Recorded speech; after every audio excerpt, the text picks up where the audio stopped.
ಸಂಜೆಯ ಬೆಳಗಿನಿಂದಲೂ ಕೂಡ ಸತತವಾಗಿ ಕುವೆಂಪುರವರ ರಾಷ್ಟ್ರೀಯ ವಿಚಾರ ಸಂಕಿರಣ ಮತ್ತು ಯುಗದ ಕವಿ, ಜಗದ ಕವಿ, ರಸ ಋಷಿ, ಶೂದ್ರ ತಪಸ್ವಿ ಕುವೆಂಪುರವರಿಗೆ ಭಾರತ ರತ್ನ ಕೊಡಬೇಕು ಅನ್ನುವಂಥ ಕಾರ್ಯಕ್ರಮದಲ್ಲಿ ನಾವೆಲ್ಲರೂ ಕೂಡ ಪಾಲ್ಗೊಂಡಿದ್ದೇವೆ.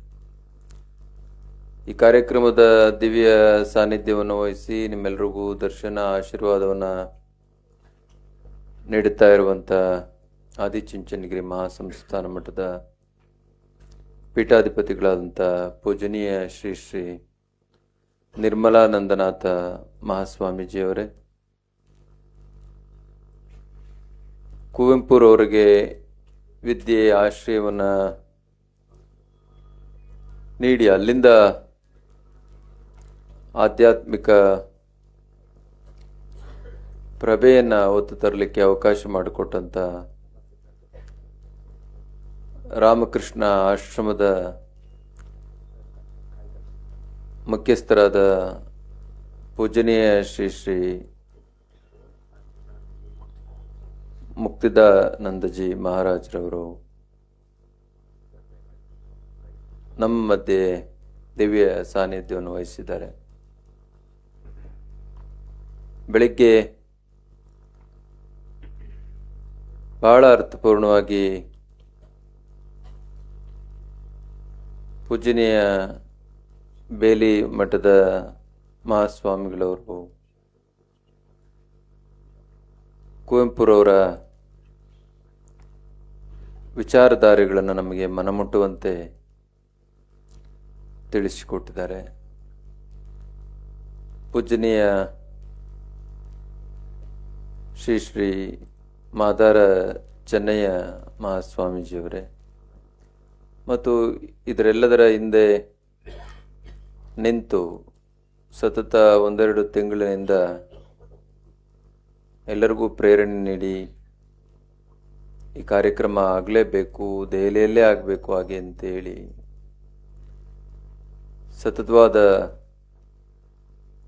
ಪ್ರಯತ್ನ ಮತ್ತು ಮಾರ್ಗದರ್ಶನವನ್ನು ನೀಡುತ್ತಾ ಇರುವಂಥ ಪೂಜನೀಯ ಶ್ರೀ ಶ್ರೀ ನಿಶ್ಚಲಾನಂದನಾಥ ಮಹಾಸ್ವಾಮೀಜಿಯವರೇ,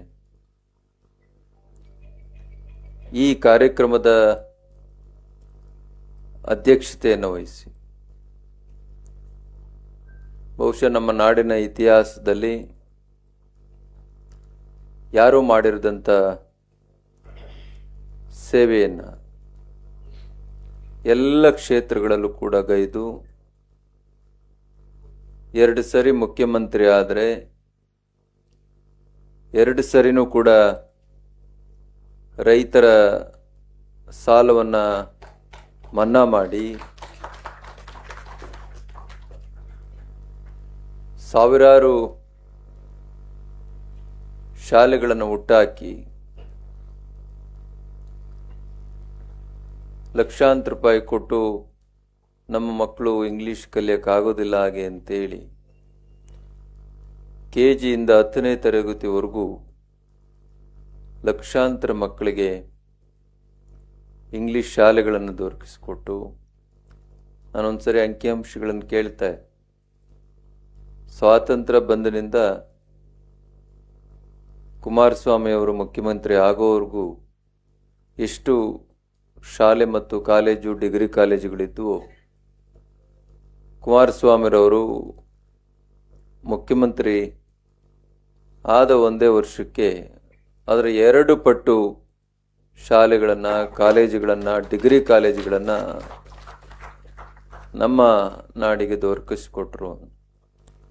ಇಲ್ಲಿ ಮೇಕೆದಾಟು ಅಂತೇಳಿ ಹಾಕೊಂಡಿದ್ದಾರೆ ಇವರು. ನಾನು ಮೇಕೆದಾಟು ಆ ಹೆಸರು ಕೇಳಿದ್ದೆ ಕುಮಾರಸ್ವಾಮಿ ಅವರ ಬಾಯಲ್ಲಿ. ಇವತ್ತು ಅದಕ್ಕೆ ಸುಪ್ರೀಂ ಕೋರ್ಟ್ ಕೂಡ ಮಾಡಬಹುದು ಹಾಗೆ ಅಂತ ಹೇಳಿದೆ. ನೆನ್ನೆ ನಮ್ಮ ರಾಷ್ಟ್ರದ ಹೆಮ್ಮೆಯ ಮಾಜಿ ಪ್ರಧಾನಿಗಳು ಅವ್ರ ಹತ್ರ ಕೂಡ ನಾವು ಅದನ್ನೇ ಚರ್ಚೆ ಮಾಡ್ತಾ ಇದ್ವಿ. ಅವರು ಕೂಡ ಹೇಳಿದ್ರು, ಇಲ್ಲ 32ರಿಂದ 33 TMC ನೀರನ್ನು ನಾವು ಬೇರೆ ಮಾರ್ಗದಿಂದ ಬೆಂಗಳೂರಿಗೆ ತರಬಹುದು ಮತ್ತು ಕೆಲವು ಜಿಲ್ಲೆಗಳಿಗೆ ಕುಡಿಯೋ ನೀರನ್ನು, ನೀರಾವರಿಗೆ ನೀರನ್ನು ಒದಗಿಸಬಹುದು. ಆ ವಿಷಯವನ್ನು ಸತತವಾಗಿ ರಾಜ್ಯಸಭೆಯಲ್ಲಿ ಮಾತನಾಡ್ತಾ ಇರೋದು ನಾವು ಕೇಳಿದ್ದೇವೆ. ಆ ರೀತಿಯ ಒಂದು ದೈತ್ಯ ವ್ಯಕ್ತಿತ್ವ ನಾವು ದೇವೇಗೌಡರಲ್ಲಿ ಆ ವ್ಯಕ್ತಿತ್ವವನ್ನು ಕಂಡಿದ್ದು. ಅವ್ರ ನಂತರ ಆ ದೊಡ್ಡ ಪಾತ್ರವನ್ನು, ಮುತ್ಸದ್ದಿತನವನ್ನು ಯಾರು ವಹಿಸ್ತಾರೆ ಹಾಗೆ ಅಂತ ನೋಡ್ತಿದ್ದಾಗ ನಮಗೆಲ್ಲರಿಗೂ ಕೂಡ ಬಹಳ ದೊಡ್ಡ ಭರವಸೆಯಾಗಿ ನಿಂತಂಥವರು ಮಾನ್ಯ ಕುಮಾರಸ್ವಾಮಿ ಅವರು. ನಾನು ನಿನ್ನೆ ಬರುವಾಗ ಏರ್ಪೋರ್ಟ್ನಲ್ಲಿ ಮಾದಾರ ಚೆನ್ನಯ್ಯ ಸ್ವಾಮಿಗಳು ನಾವು ಮಾತಾಡ್ತಾ ಇದ್ವು. ತಾವು ಎಲ್ಲಿಂದ ಬಂದ್ರಿ? ಇಲ್ಲೇ ಬೆಂಗಳೂರಿಂದ ಬಂದೇನು. ಇಲ್ಲಿ ತಾವು ಶಾಖಾ ಮಠವನ್ನು ಮಾಡಿದ್ದೀರ? ಹಾಗೆ ಇಲ್ಲ, ಮಾಡಲಿಲ್ಲ, ಈಗ ಕಟ್ತಾ ಇದ್ದೇವೆ. ಓ, ಭಾಳ ಸಂತೋಷ. ಎಲ್ಲಿ? ಇಲ್ಲೇ ಮಾನ್ಯತಾ ಟೆಕ್ ಪಾರ್ಕ್ ಹಿಂದೆ ಇದೆ, ಒಂದು ಅರ್ಧ ಎಕರೆ ಜಾಗ ಇದೆ, ಅಲ್ಲಿ ಈಗ ಕಟ್ತಾ ಇದ್ದೇವೆ. ಭಾಳ ಸಂತೋಷ. ಯಾರ ಕಾಲದಲ್ಲಿ ಆಗಿದ್ದು? ಇಲ್ಲ, ಕುಮಾರಣ್ಣ ಕೊಟ್ಟಿದ್ದು.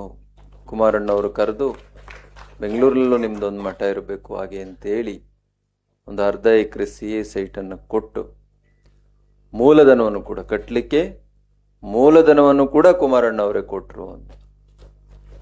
ಈ ಥರ ಹೇಳ್ತಾ ಹೋದರೆ ಬಹುಶಃ ಕುಮಾರಸ್ವಾಮಿ ಅವರ ಬಗ್ಗೆ 16,000 ಉದಾಹರಣೆಗಳನ್ನು ನಾವು ನಮ್ಮ ರಾಜ್ಯದಲ್ಲಿ ಹೇಳಬಹುದು. ಈಗ ಅದು ರಾಷ್ಟ್ರ ಮಟ್ಟಕ್ಕೆ ವ್ಯಾಪಿಸಿದೆ. ನಾವು ನಮ್ಮ ಮಠಕ್ಕೆ ಬಂದಾಗ ಕೇಳಿದ್ವು, ನೀವು HMTಯನ್ನು ಮತ್ತು ಮಹಾರಾಜರು ಕಟ್ಟಿದಂಥ ಆ ಉಕ್ಕಿನ ಕಾರ್ಖಾನೆ ಭದ್ರಾವತಿಯಲ್ಲಿರುವಂಥದ್ದನ್ನು ಏನಾದರೂ ಮಾಡಿ ಪುನರುಜ್ಜೀವನಗೊಳಿಸಬೇಕು ಅಂತ. ಈಗ ಅವ್ರು ಕಟ್ಟಿರೋ ವಾಚ್ ಕೂಡ HMTದೇ ಇರ್ಬೋದೇನೋ.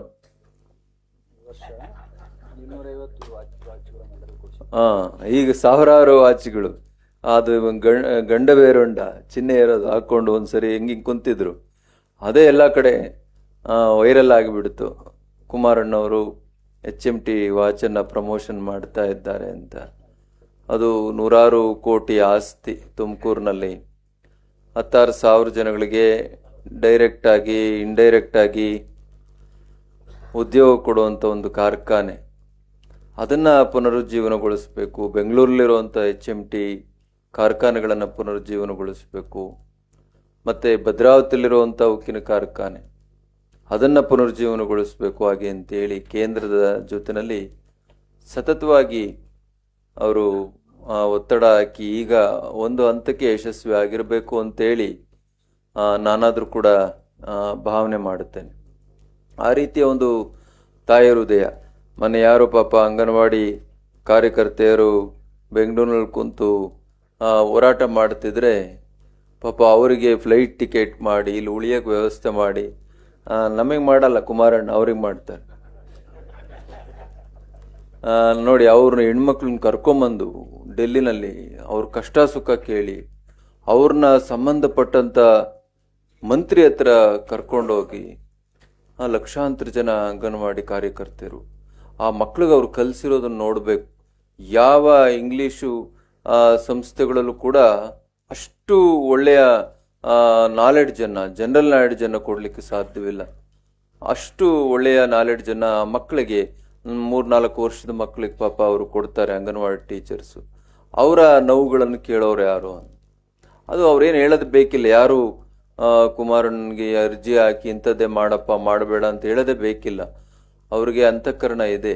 ಅವರೇ ಯಾವುದು ಸರಿ ತಪ್ಪು ಯೋಚನೆ ಮಾಡಿ ಅದು ನಾಡಿಗೆ ಒಳಿತಾಗೋದಾದರೆ, ದೇಶಕ್ಕೆ ಒಳಿತಾಗೋದಾದರೆ ಯಾವ ಮಟ್ಟಕ್ಕೆ ಬೇಕಾದರೂ ಹೋಗಿ ಬಹಳ ದೊಡ್ಡ ರಿಸ್ಕನ್ನು ತೆಗೆದುಕೊಂಡು ಆ ನೊಂದವರ ಪರವಾಗಿ ನಿಲ್ಲುವಂಥ ಯಾವುದಾದ್ರೂ ನಮ್ಮ ನಾಡಿನ ಒಬ್ಬ ಹೃದಯವೈಶಾಲ್ಯತೆ ಇರುವಂಥ ರಾಜಕಾರಣಿ ಇದ್ದಾರೆ ಹಾಗೆ ಅಂತ ಹೇಳಿದ್ರೆ ಅದು ಮಾನ್ಯ HD ಕುಮಾರಸ್ವಾಮಿರವರು.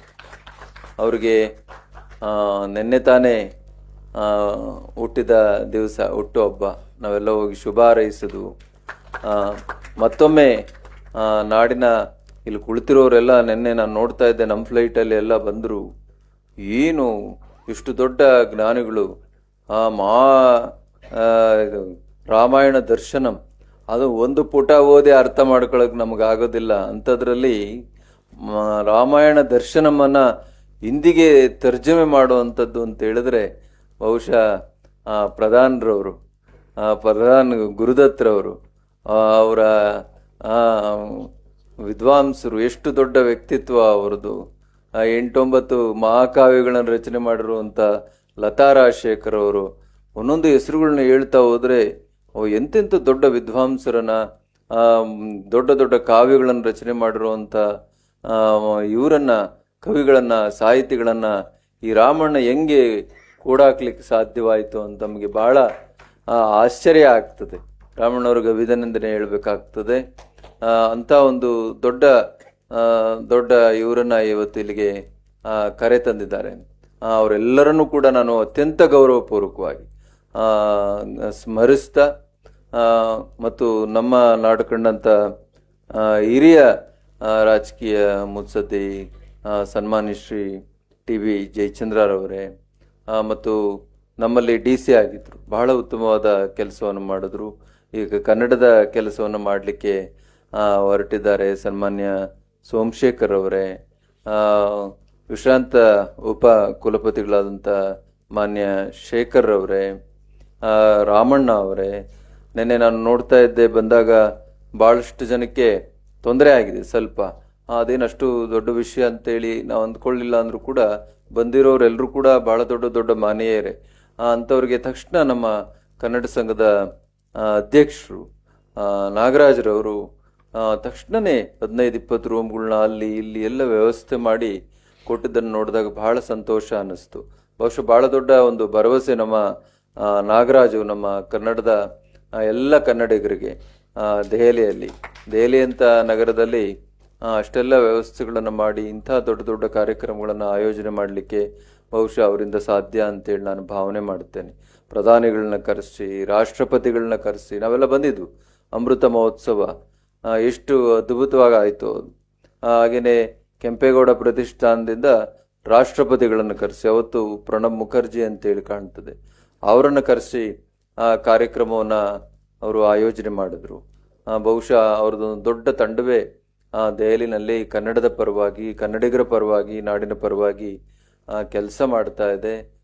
ಕನ್ನಡ ಸಂಘದ ಅಧ್ಯಕ್ಷರಾದಂಥ ನಾಗರಾಜರವರೇ, ಎಲ್ಲ ನಾಡಿನ ವಿವಿಧ ಭಾಗಗಳಿಂದ ಆಗಮಿಸಿರುವಂಥ ಎಲ್ಲ ಮಹನೀಯರೇ, ಕುವೆಂಪುರವರ ತತ್ವ ಆದರ್ಶಗಳನ್ನು ಪಾಲಿಸಿಕೊಂಡು ಅನುಸರಿಸ್ಕೊಂಡು, ಬಹುಶಃ ಕುವೆಂಪು ಅವರನ್ನು ಅರ್ಥ ಮಾಡಿಕೊಳ್ಳೋದು ಬಹಳ ಕಷ್ಟ.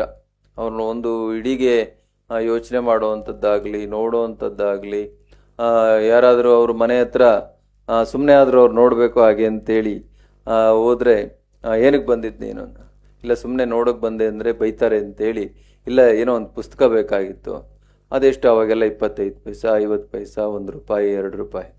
ಕುವೆಂಪು ಅವ್ರು ಆಯಿತು ಕೊಡಿಲ್ ದುಡ್ಡು ಇಸ್ಕೊಂಡು ಹೋಗಿ ಆ ಪುಸ್ತಕ ಕೊಟ್ಟಾಯ್ತು ಹೋಗು ಅಂತೇಳಿ ಕಳಿಸ್ಬಿಡೋರಂತೆ ಗೇಟ್. ಅಂದರೆ ಅಷ್ಟು ನಿಷ್ಠುರವಾದಿ ಅವರು. ಆ ಥರದ ಒಂದು ವ್ಯಕ್ತಿತ್ವ. ಅವ್ರನ್ನ ನಾವು ಯಾವ ರೀತಿಯಲ್ಲೂ ಕೂಡ ಅರ್ಥ ಮಾಡಿಕೊಳ್ಳೋದು ಭಾಳ ಕಷ್ಟ. ನಾನು ಇಳಿಯುವ ಆಳಕ್ಕೆ ನೀನು ಇಳಿಯಬಲ್ಲೆಯ, ನಾನು ಏರುವ ಎತ್ತರಕ್ಕೆ ನೀನು ಏರಬಲ್ಲೆಯ ಹಾಗೆ ಅಂತ ಆ ಮಾತಿನಲ್ಲಿ ಎಲ್ಲವೂ ಕೂಡ ಅರ್ಥ ಆಗ್ತದೆ. ನಾನು ಬೆಳಿಗ್ಗೆ ಸ್ವಾಮೀಜಿಯವರ ಹತ್ರ ಮಾತಾಡ್ತಾ ಇದ್ದೆ, ಹಿಂದಿಲ್ಲಿ ಅವತರಿಪ ಸತ್ಯಾವತಾರ, ಅಲ್ಲಿ ಒಂದು ಕಡೆ ಹಂಗೆ ಬರೀತಾರೆ, ಇನ್ನೊಂದು ಕಡೆ ಉಳುವ ಯೋಗಿಯ ನೋಡಲ್ಲಿ ಹಾಗೆ ಅಂತ ಬರೀತಾರೆ, ಇನ್ನೊಂದು ಕಡೆ ಮನುಜ ಮತ ವಿಶ್ವಪಥ ಹಾಗೆ ಅಂತ ಬರೀತಾರೆ. ಏನು ಅವರು ಆಡು ಮುಟ್ಟದ ಸೊಪ್ಪಿಲ್ಲ, ಕುವೆಂಪು ಅವರು ರಚಿಸಿದಂಥ ಸಾಹಿತ್ಯವಿಲ್ಲ ಹಾಗೆ ಅಂತ. ಎಲ್ಲ ರಂಗಗಳಲ್ಲೂ ಕೂಡ ಅದು ಆಧ್ಯಾತ್ಮ ಅಥವಾ ವಿಜ್ಞಾನ, ಮನೋವಿಜ್ಞಾನ ಎಲ್ಲವನ್ನು ಕೂಡ ಮುಟ್ಟಿ ಬಂದಂಥವರು ಕುವೆಂಪುರವರು. ಬಹುಶಃ ಅವ್ರದ್ದೇ ಆದ ಒಂದು ಇಸಮ್, ಕುವೆಂಪು ಇಸಮ್ ಹಾಗೆ ಅಂತ ಹೇಳಿದ್ರೆ ತಪ್ಪಾಗಲಾರದು. ಆ ರೀತಿಯ ಒಂದು ದೊಡ್ಡ ಇದನ್ನು ನಮಗೆ ಕೊಟ್ಟೋದಂಥವರು ಕುವೆಂಪುರವರು. ಅದರಿಂದ ಅವರಿಗೆ ಭಾರತ ರತ್ನ ಸಿಗಬೇಕು ಹಾಗೆ ಅನ್ನುವಂಥದ್ದು ಎಲ್ಲರ ಒತ್ತಾಸೆ. ಬೆಳಗ್ಗೆ ಗಜೇಂದ್ರ ಸಿಂಗ್ ಶೇಖಾವತ್ರವರು ಬಂದು ಬಹಳ ಒಳ್ಳೆಯ ಮಾತುಗಳನ್ನು, ಭರವಸೆಯನ್ನು ಕೊಟ್ಟೋಗಿದ್ದಾರೆ. ಅವ್ರ ಜೊತೆಗೆ ಇಬ್ಬರು ಕೇಂದ್ರ ಸಚಿವರು ಬಂದು